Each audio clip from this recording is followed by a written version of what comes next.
Today is May the 6th, 2016. I'm Robert Reid Jones, and this is Keeping Up with the Joneses. Today's episode is about my granddad, Wallace Reid Jones.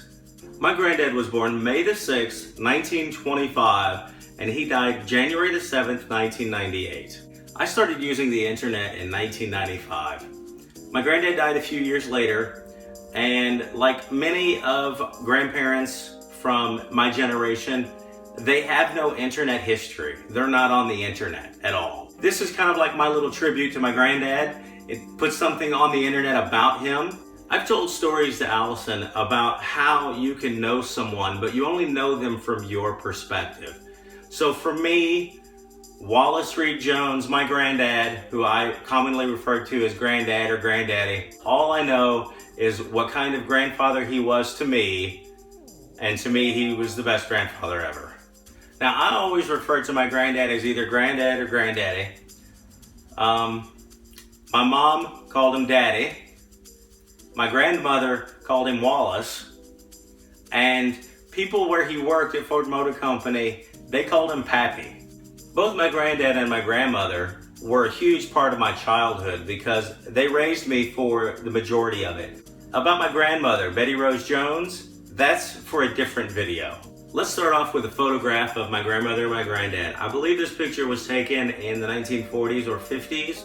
For as long as I knew my granddad, he never had hair. Here's a photograph of me and my granddad shortly after I was born.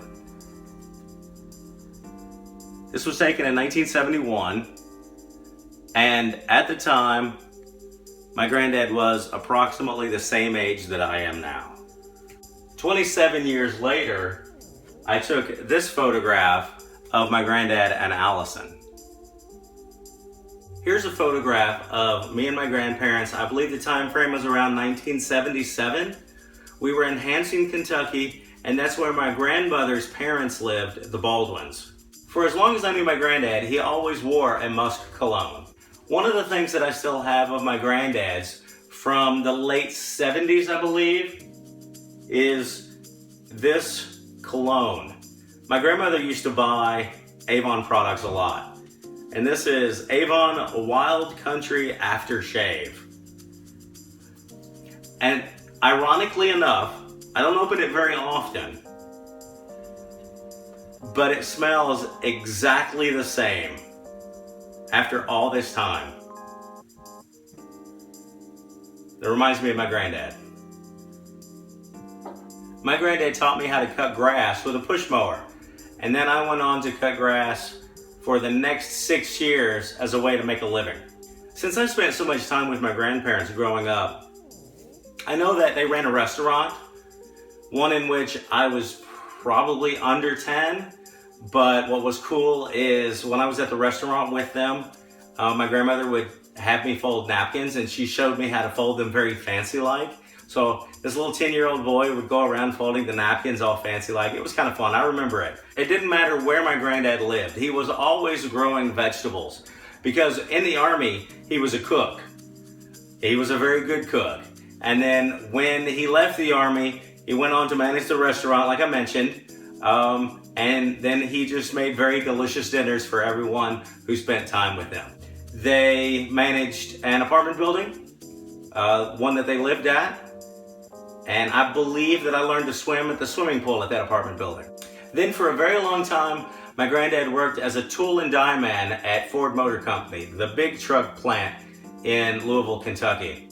My granddad loved to build stuff, and that's one of the things that he instilled in me. I remember one of the first things that I ever built was a stool, something I could sit on in his little shed, which was just a shed of tools with a vise and just about every other tool you can imagine a tool and die guy would have in his shed.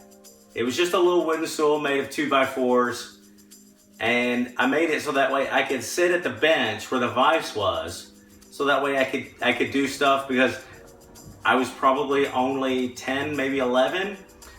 And I remember when it was done, he looked at it and he said, "Robbie, that is a very sturdy stool, and you use a lot of nails."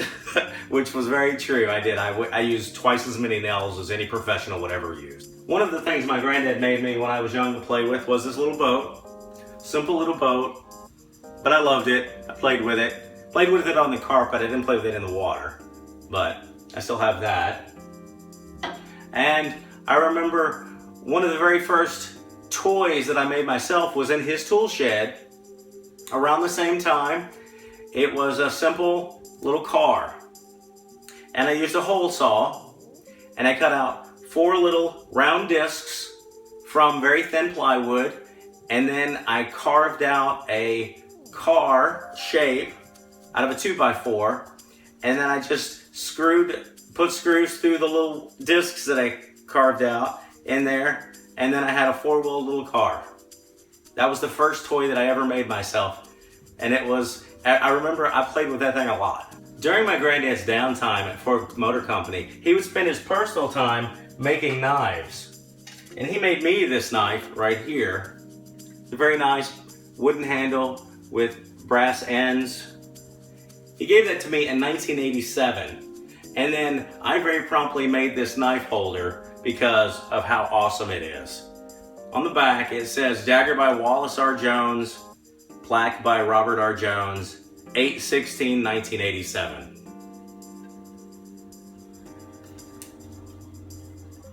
And then after he made me that, I decided I wanted to make him one.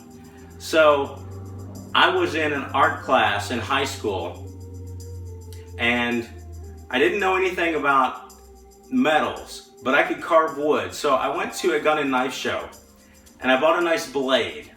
Then I got just the right piece of wood to make the handle out of, and I made this, carved by hand. The $50 and whole dollar on the knife I actually got from Karen, 3 years before we got married? So that's kind of cool. Here's a photograph of the knife I made him, the knife he made me, and 2 other knives that he had made. He was very good at what he did.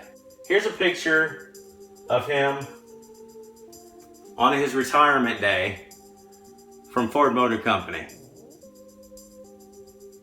That was me and him. That was 1987. And as a tool and die man, his responsibility was to replace parts that were broken. But he didn't just replace them with other parts. He actually made the parts that needed to be replaced. For as long as I knew my granddad, he was always there for me. Here's a great picture of me and my granddad in 1989, the day I graduated high school. My grandmother and my granddad bought me my very first car.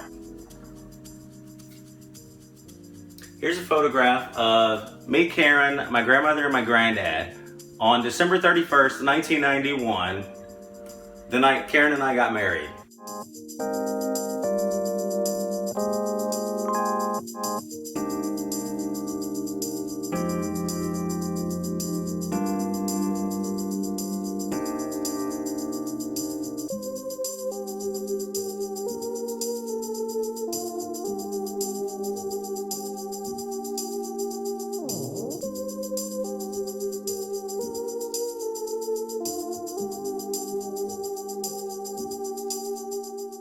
Here's a picture from the early 90s with me, Karen, my grandmother, and my granddad. For as long as I knew my granddad, he always smoked. Here's a great video from December the 20th, 1996. Karen was pregnant with Allyson, and we stopped by to give him some Christmas gifts and just to spend some time with him. And what was great about this video is he took the time to show us his workshop, which I already knew, but I wanted to get it recorded. And then his backyard, he was always building stuff. One need and one unneed. Unneed. Oh. Well, mine wore out. It's a craftsman.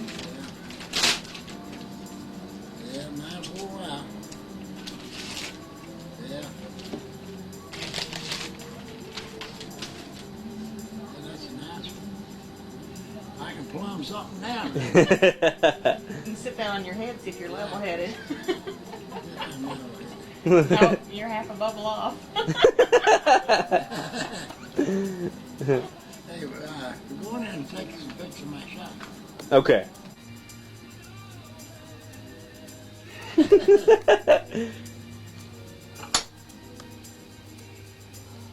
Swing around and take a picture of the other phone. Let me set that little horse up.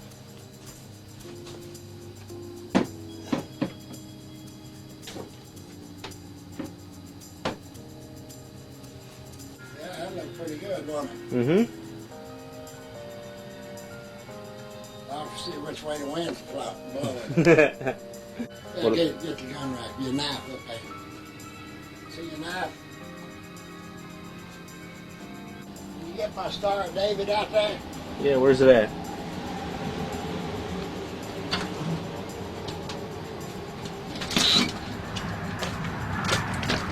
Oh, yeah.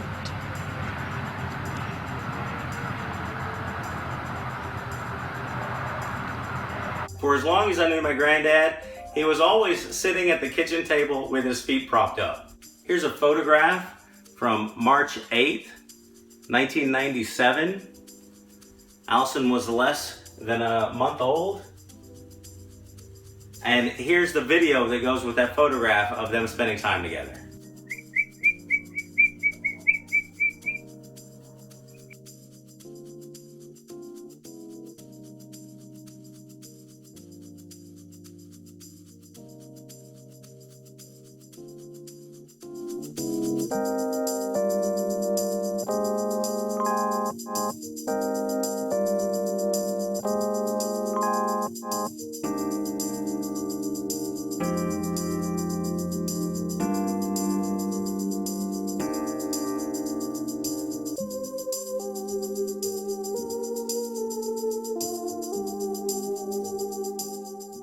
In mid-1997, when Allyson was only a few months old, I was doing a freelance job that day and I took Allyson with me, like I did to all of my freelance jobs. And while I was there, I noticed that they had an old Apple laptop that they weren't using. And I asked if they would give me the laptop instead of paying me, and they did, which was great because the laptop still worked. So after we left there, Allyson and I went to visit my granddad because he lived nearby. So while I was there, I got the laptop out and set it on the table next to my granddad while he was holding Allyson. And I recorded this audio clip of him talking to Allyson. Hello there, you little rascal. What in the world you doing, baby? Granddaddy loves you, you little rascal, you. For as long as I knew my granddad, he was always reading the Bible if he wasn't reading something else, but he never went to church. One of the things that I inherited from my granddad is a desire to build stuff. And I built all kinds of stuff. Not only did I build a lot of stuff in his shed, but then after that, I went on to help build houses. I built more sheds. I probably built 20 decks. My mom helped me with some of those. Me and my mom built my granddad's deck. My granddad and I built multiple sheds together.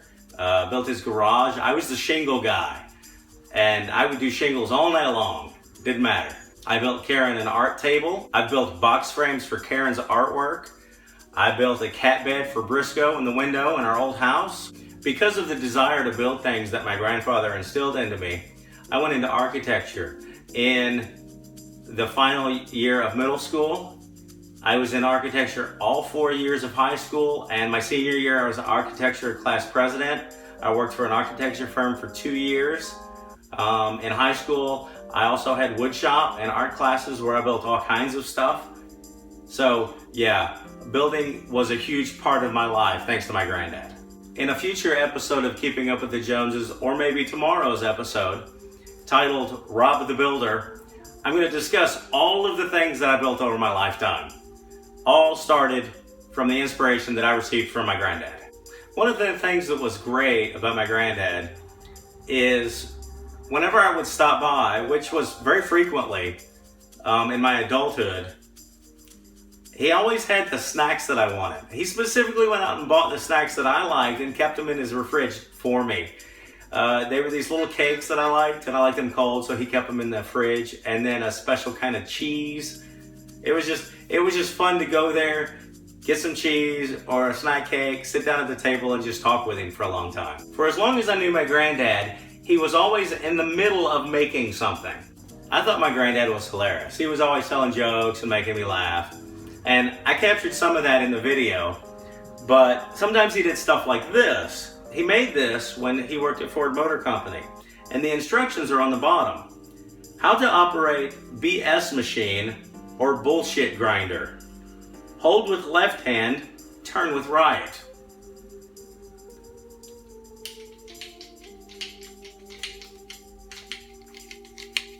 It doesn't do anything. It just goes back and forth. Yeah, it's a bullshit grinder. During my lifetime, my granddad spent huge amounts of time with me, teaching me stuff, showing me stuff, doing stuff together. And I loved him, I like to think, almost as much as he loved me. I miss you, Granddad.